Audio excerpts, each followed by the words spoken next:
वहाँ से हम लड़ेंगे। तो हमारे 500 महार समाज के लोग एक यूनिट में भर्ती हुए और भर्ती होने के बाद में बाजीराव पेशवा से युद्ध हुआ। हमारे 500 जो हमारे महार समाज के लोगों ने 28-29 हज़ार सेना के ऊपर विजय प्राप्त की और उनको मार गिराया। मार गिराने के बाद एक स्तंभ बनाया गया उनकी याद में, शौर्य स्तंभ। 1 जनवरी 1818 में विजय प्राप्त हुई थी और ये जो आपका शौर्य स्तंभ बनाया गया था उनकी याद में, जो उसमें शहीद हुए हमारे लोग, उनके उसमें नाम दिए गए हैं। और आज फिर समय आ गया है कि हम लोगों को बहुत जागरूक होना है और उसके बाद आज देश की स्थिति को देखते हुए हम लोगों को फिर इस देश पे अधिकार जमाना है। जय भीम।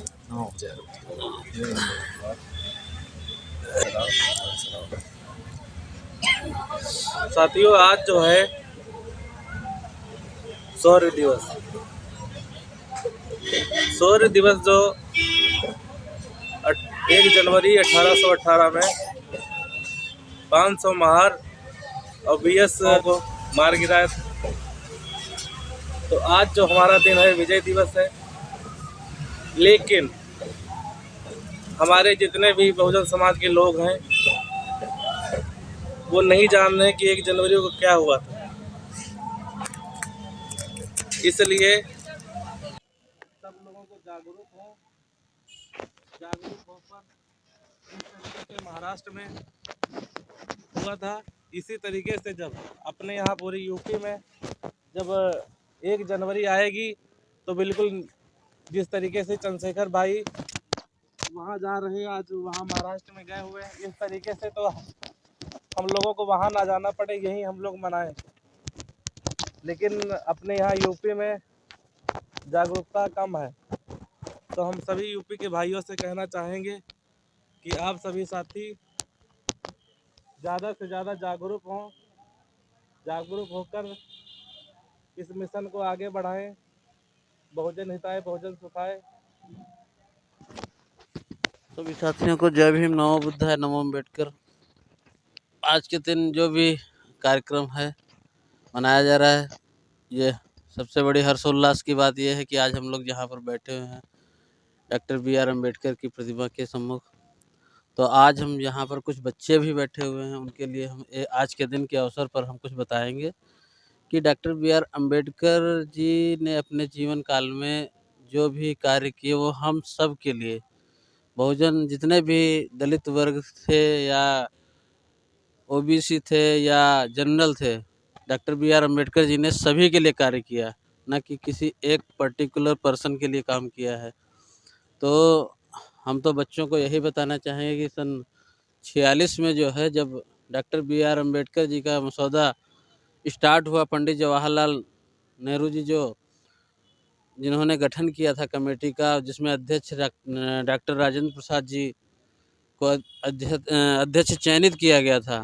क्योंकि मसौदा तैयार करने के लिए सिर्फ अगर भागीदारी और जनक किसी को माना गया है तो सिर्फ डॉक्टर BR अम्बेडकर को। ये इसीलिए इनको जो है प्रारूप समिति का पूरे भारत में सबसे बड़ा लिखित मसौदा अगर कोई है, संविधान है हमारा जो भारतीय संविधान है, सबसे बड़ा पूरे वर्ल्ड में अगर बात की जाए तो 198 से 200 देशों के बीच में सबसे बड़ा मसौदा हमारा ही है, हमारे देश का है। क्योंकि बहुत सारे बच्चे हैं, इनको लोग पूर्ण रूप से शिक्षा नहीं दे पाते हैं कि अगर संविधान बनाया तो किसने बनाया। क्योंकि इस मसौदे को तैयार करने के लिए चाहे सरदार वल्लभ भाई पटेल जी रहे हों, चाहे पंडित जवाहरलाल नेहरू जी रहे हों, सभी की थोड़ी थोड़ी भागीदारी रही है, मगर मुख्य रूप से जो भागीदारी रही है हमारे डॉक्टर BR अम्बेडकर की। क्योंकि डॉक्टर BR अम्बेडकर जी ही एक ऐसे व्यक्ति हैं जिन्होंने भारतीय संविधान को तैयार किया।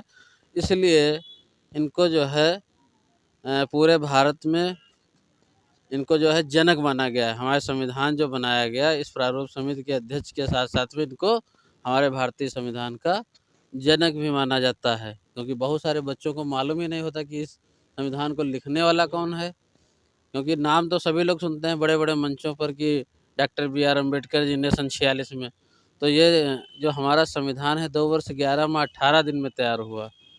तो हम सारे बच्चों को यही बताना चाहेंगे कि सभी लोग अपने जिस भी विद्यालय में पढ़ाई कर रहे हैं वो नागरिक शास्त्र में कक्षा 6 से ही, नागरिक शास्त्र में पहला पाठ ही है हमारा संविधान, कक्षा 7 का दूसरा पाठ है हमारा संविधान और कॉन्स्टिट्यूशन, हमारे बच्चों को पढ़ाया जाए, जिससे कि हमारे बच्चों के अंदर जब जागरूकता होगी, उनको मालूम होगा कि इस मसौदे को तैयार करने में कितना समय लगा, कौन कौन समिति में भाग लिए हैं। तो यहीं पर हम कहना चाहेंगे कि जिस प्रकार डॉक्टर बी.आर. अम्बेडकर ने अपने जीवन काल में कार्य किया है बहुजन समाज के लिए ही नहीं सभी के लिए, उसी प्रकार हम लोगों को भी उनकी प्रेरणा पर चलना चाहिए, शिक्षा में आगे बढ़ना चाहिए और हमें भी भारत देश के लिए कुछ नया करना चाहिए। हम तभी कर पाएंगे जब हम शिक्षित होंगे, क्योंकि वो नौकरी के लिए नहीं पढ़ रहे थे, वो सिर्फ पढ़ाई कर रहे थे हमारे समाज में कैसे भी डेवलपमेंट हो, मतलब अस्पृश्यता कैसे भी ख़त्म की जाए।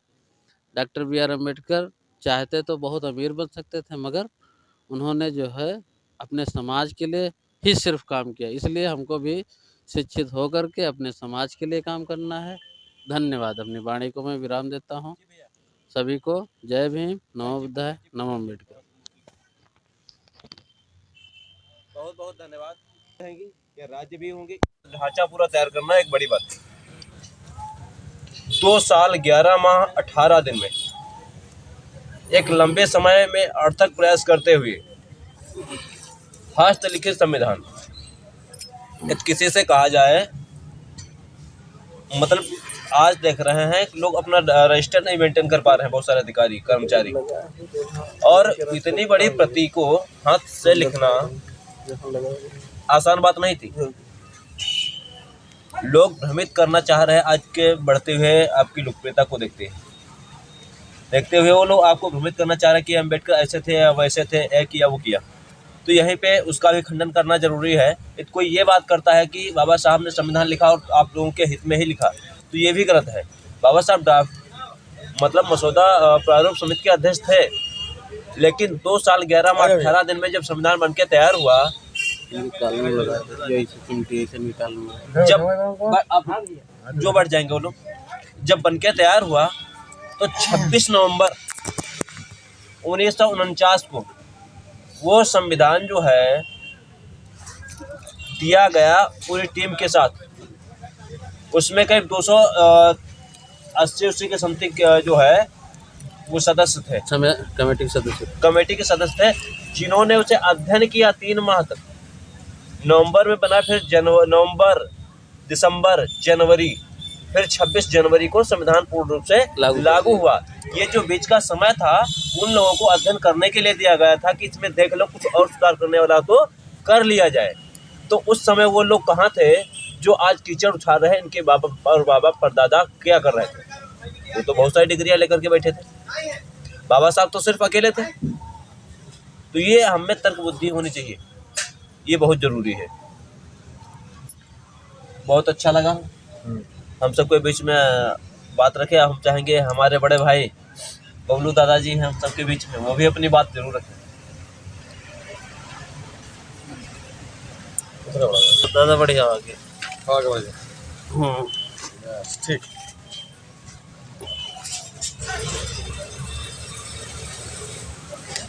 ठीक है। हाँ रुको आ रहे हो, जाओ। सभी उपस्थित छोटे बड़े बुजुर्गों को नमो बुद्धाय, जय भीम, जय भारत, जय संविधान और जय मूल निवासी। आज हम सब लोग यहाँ उपस्थित हुए हैं। 2021 हम लोगों के बीच से जा रहा है और 2022 में हम लोग प्रवेश कर रहे हैं। और 2022 में जो आने वाला समय है, तो कहीं ना कहीं राजनीतिक अगर प्लेटफॉर्म से देखा जाए तो बहुत अपने अपने तरीके से सब लोग लगे हुए हैं। लेकिन सभी भाइयों से यही कहना है कि अगर हम बहुजन की बात करते हैं तो जब तक हम बहुजन की बात करेंगे तभी तो हमारा कल्याण हो पाएगा, और अगर हम सर्जन की बात करेंगे तो बहुजन कमज़ोर हो जाएगा। तो इसलिए मेरा मानना तो यही है कि सबसे पहले तो बहुजन समाज को जागरूक करना है कि बहुजन में हैं कितने लोग। बहुत सारे लोग तो इस बात को समझ ही नहीं पाते हैं, जान नहीं पाते हैं कि बहुजन समाज है कितना बड़ा। अभी वो ये चीज़ को नहीं समझ पाते हैं, लेकिन ये बात को हर व्यक्ति को समझाना होगा, अच्छी तरीके से बताना होगा, तभी उनके समझ में आएगा। भैया और जब समझ में आएगा, बैठे तो हम रही मालिक, जब समझ में आएगा तभी बहुजन समाज के अंदर एक विचारधारा बनेगी कि हम लोगों को आगे क्या करना है और महापुरुषों की विचारधारा को आगे कैसे लेके जाना है। क्योंकि सैकड़ों साल बीत गए और हमारा उद्धार करने वाला कोई नहीं आया। एक ऐसा ही एक महापुरुष आया जो भारत की धरती पे पैदा हुआ, और बहुत पुराना इतिहास हम लोगों के सामने रखा है। हम लोगों का कर्तव्य है कि उस मार्ग पे हम लोग चलें और बहुजन समाज का कल्याण हो। इन्हीं शब्दों से अपनी बारी को विराम देते हैं। नमो बुद्धाय। जय भीम, जय भारत, जय संविधान, जय मूल निवासी। बहुत बहुत धन्यवाद। के बीच में हमारे बड़े भाई बबलू दादा जी बात अपनी रख रहे थे। अब इसी बीच में चाहेंगे बच्चे तो जरूर हैं, लेकिन ये मम्मी का नाम, पापा का नाम और किस क्लास में हो। बोलो बोलो बोलो बेटा बोलो। हाँ, नाम बताओ अपना बेटा। विनीता। विनीता। पापा का नाम? अशोक। अशोक कुमार गौतम। अशोक कुमार गौतम। मम्मी का नाम रामदेवी रामदेवी गौतम। किस स्कूल में पढ़ती हो? क्लास? आदर्श कन्या जूनियर हाई स्कूल सन्नासीता। बच्चा किस क्लास में हो? 5th।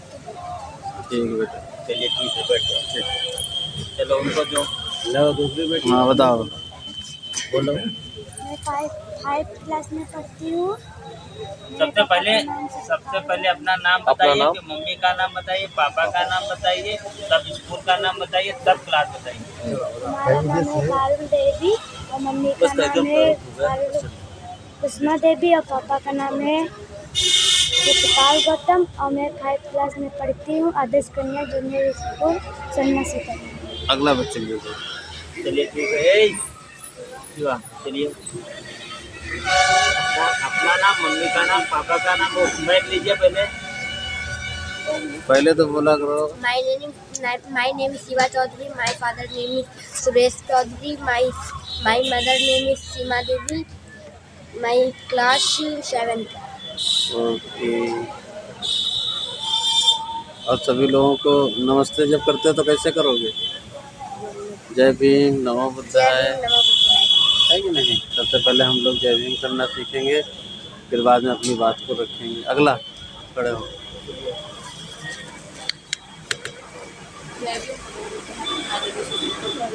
Father name is Meena Chaudhary, mother name is Asa Chaudhary, and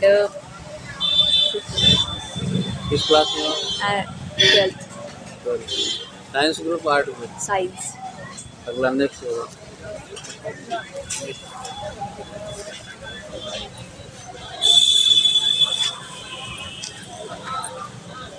जय भीम, नमो बुद्धाय। मेरा नाम चट्टा चौधरी। मेरे पापा का नाम विजय कुमार चौधरी। मेरी मम्मी का नाम रीता चौधरी है। मैं डिप्लोमा में पढ़ती हूँ। मेरा BA फर्स्ट ईयर। हाँ बेटा बोलो अपने बारे में। यहाँ आओ। सभी लोगों को सीखना। पहले हम जय भीम बोलेंगे, सीखो पहले, फिर अपना नाम। हाँ, पापा का नाम। पापा का नाम। मेरा नाम बोलो। मम्मी का नाम। किस क्लास में पढ़ाई कर रही हो? जब आप लोग बड़े होके जाते हैं ना क्लास में, और जब कोई परेशान करता है तो तुम लोग अपनी बात नहीं रख पाती हो। हमें वो लोग हमारे साथ चले, परिवर्तन जिनका नारा है। हम लोग का राजनीतिक उद्देश्य नहीं है, परिवर्तन उद्देश्य है। जिस दिन परिवर्तन हो गया साहब कांसीराम की बदौलत हम लोग यहाँ पे अनजान बन के एक साथ जानकार बन के बैठे। जानकार कौन कहाँ पे होता? यदि मिशन मूवमेंट ना होता तो ना भैया से मिलते, ना आपसे परिचय होता, ना आपसे होता, क्या मतलब था? ये है यूनिटी मिशन मूवमेंट की। हमें रग रग में आरएसएस की तरीके से अम्बेडकरवाद ना जहन में पैदा कर देना है कि हर अम्बेडकरवादी सामने पढ़ते पढ़ते जिस जय भीम हो कि वो आपके खून का बंदा लग जाए, उसके दिल में जगह और घर में जगह हो जाए। सही बात है। ये मूवमेंट है, जिस दिन ये फैल गया ना, सत्ता कोई रोक नहीं सकता। जिस दिन आप दिल्ली पे सरकार बना लेंगे, दिल्ली में सरकार तुरंत बन जाएगी, तो परिवर्तन आपका दादाजी का चलो हमारे बीच में हमारे दादा हैं, वो भी अपनी बात रखें कुछ। 9 अम्बेडकर 9 उधाय और हम यहाँ के निवासी हैं, यहाँ रहते हैं स्थान पर। मेरा नाम अशोक है, पिताजी का नाम साहू राम है, माताजी का नाम जो है राम देवी था। कुछ अम्बेडकर जी के बारे में जो जानते हैं वो थोड़ा बताइए हमारे बच्चों, जो भी जानते हैं आप। आज तक बहुत सारे भाषण सुने हैं, गांव घर में नाटक नौटंकी देखी है, तो अम्बेडकर जी के बारे में कुछ बताइए। उनके बारे में कुछ बलिदान दिया है समाज के लिए? बलिदान डॉक्टर अम्बेडकर को बहुत ने दिया है, और पढ़ाई लिखाई जो थी, हम पढ़े लिखे ज़्यादा है नहीं कुछ। कोई बात नहीं, अपनी बात ग्रामीण स्तर बताइए। हमको यही मालूम है, 9 अम्बेडकर 9 उधाय कहना और सबको सम्मान करना और पुरानी कहानी